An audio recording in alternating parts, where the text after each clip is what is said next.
The sun is a hammer. It beats down on the baked turf, cracking the mud into a mosaic of despair. For these Homo sapiens, a kind of 32 souls adrift in a changing world. Every horizon is a question. The old way, the path their grandmothers walked, is a ribbon of cracked bone and bitter wells. A slow surrender to the encroaching sand. The old leader, whose memory is already fading like a footprint in the wind, full of dead path, he is now part of its dust. The clan gathers at the fork in their existence. A scrabble of stone and withered acacia. They are a portrait of endurance, their dark skin slick with sweat, their bodies lean and corded with the muscle of a life spent walking. This is the rage of prehistoric life, where a single choice is the difference between ancestors and ghosts. Kale stands apart. He is younger, his eyes holding the dangerous glint of certainty. He does not carry the weight of their past failures. He carries a vision. He speaks. And his voice is not the dry rasp of command, but the cool sound of a hidden spring. He tells them of his dream, a line of silver birds, flying not towards the dying sun, but into the heart of the great emptiness, the red desert that has always been a wall. He points a long, steady finger. There, he says, his voice cutting through the shimmering heat. The spirits of the water showed me. The old path bleeds us dry. The new path gives us life. This is the dawn of a new kind of power. A spectacular leap of cognitive fluidity where a dream becomes a map, and a belief becomes a destination. He is selling them a future, a potent mirage for early humans facing extinction. Elora, the elder matriarch, watches him. Her face is a geography of seasons, each line a drought or a flood survived. She holds a small, smooth stone in her palm, a tool for grinding seeds that has been in her line for generations. She does not see spirit in the sky. She sees the sun, the buzzards, and the vast, shimmering emptiness Gale points to. She sees death. A murmur ripples through the clan. The young hunters, their bellies aching with a familiar emptiness, look at Kale with a flicker of hope. The mothers, clutching thirsty children, are more hesitant. Doubt is a luxury, but belief is a risk. Elora speaks, her voice thin but sharp as a flint shard. The sand has no memory. It makes no promises. But her words are a stone thrown into a river of hope. Kale counters not with argument, but with ritual. He takes a lump of red ochre and draws a wavy line on his chest, the symbol of water, one by one. The hunters and then the younger women come forward, offering their chests and foreheads to be marked. They are no longer just a clan. They are now his followers, bound by a painted promise. The choice is made. They turn their backs on the known misery and face the unknown. They walk toward the furnace, a small, fragile line of human ancestors betting their existence on the whisper of a dream. The first day is a trial of faith. The second is a trial of flesh. By the third, faith is a forgotten luxury. The red ochre on their chests is a faded ghost, smeared with sweat and dust. The hopeful stride has devolved into a weary, rhythmic shuffle, the sound of leather-soled feet, whispering across an altar of sand. They are pilgrims in a godless church. The sun, once a distant hammer, is now a physical presence, a weight on their shoulders, a searing brand on the backs of their necks. This is the anatomy of a failed migration, a lesson in human evolution written not in bone, but in thirst. The slow, relentless aridification of their world has made them desperate, and desperation made them listen to a dream. Now, the dream is a furnace. Kale walks at the front, his stride still defiantly long, but the certainty in his eyes is now brittle.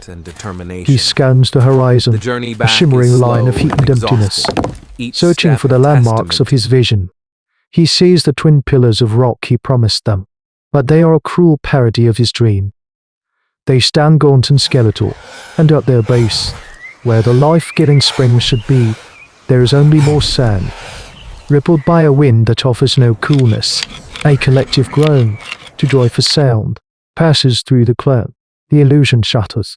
The mothers pull their children closer, their faces masks of stony despair, One of the older hunters, a man named Bor, sinks to his knees, his head hanging low. He has followed Kale. He has led his family into this. The water is almost gone.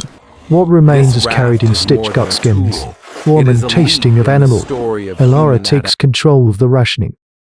It is not a seizure of power, but an act of grim necessity. Her movements are slow, deliberate. She bypasses the hunters, the strong, even herself. The last precious drops are for the very young, whose whimpers have grown frighteningly faint.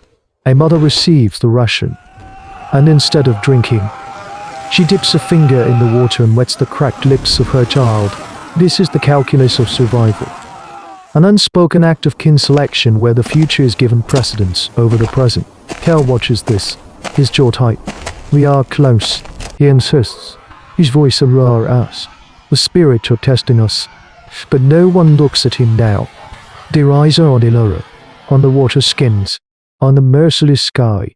One of the younger men, driven by a flicker of hope, scrapes at the base of a dead shrub with a tiny stone flake, one of the microliths from his toolkit. He digs until his fingers are raw, but finds only dry, warm dust. The act itself is a verdict. Their primitive technology is no match for this desolation. The faith Kale inspired has curdled into a silent, simmering accusation.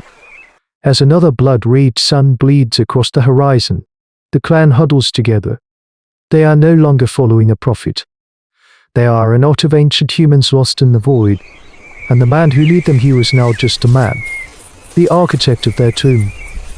The fourth dawn offers no mercy. It is merely a lighter shade of death. The children no longer cry. Their silence is a far more terrifying sound. They lie limp in their mother's arms, small, fragile packages of fading life. The clan is a scattering of still forms, their collective energy finally spent. This is the terminal stage of a journey built on a lie. But in Elara, the final ember of will remains. She rises, her joints cracking like dry twigs. She walks to the last water skin, a shriveled gut bag containing perhaps a handful of swallows. Kale stands in her way. His face is a mask of gaunt desperation, his lips split and bleeding. It is for the journey, he rasps, trying to reclaim his authority. The spring is close. I feel it. Elara does not look at him. She looks past him, at the faces of her kin, at the hollows where their eyes should be. She speaks, and her voice is the sound of dust grinding on stone. You feel nothing. Your spirits are first. Your vision is the sun sickness. She raises her hand, not to strike, but to point. She points at Bor, the hunter, who can no longer stand. She points at a young mother, weeping silent, dry tears over her still child. This is your spring, a river of our own dead. The challenge is absolute. The clan, a body near death, stirs with a final, collective spasm of will. They turn their heads, their gaze shifting from Kale to Elara. In that silent, universal movement, a verdict is passed. Social cohesion is not a matter of belief.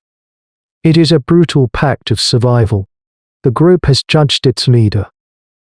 Kale lunges for the water skin, a final, desperate act to retain control.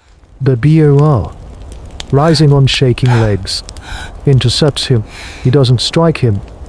He simply holds him, a gesture both of restraint and of pity. The other hunters form a loose, impassable circle. The mutiny is silent, exhausted, and complete.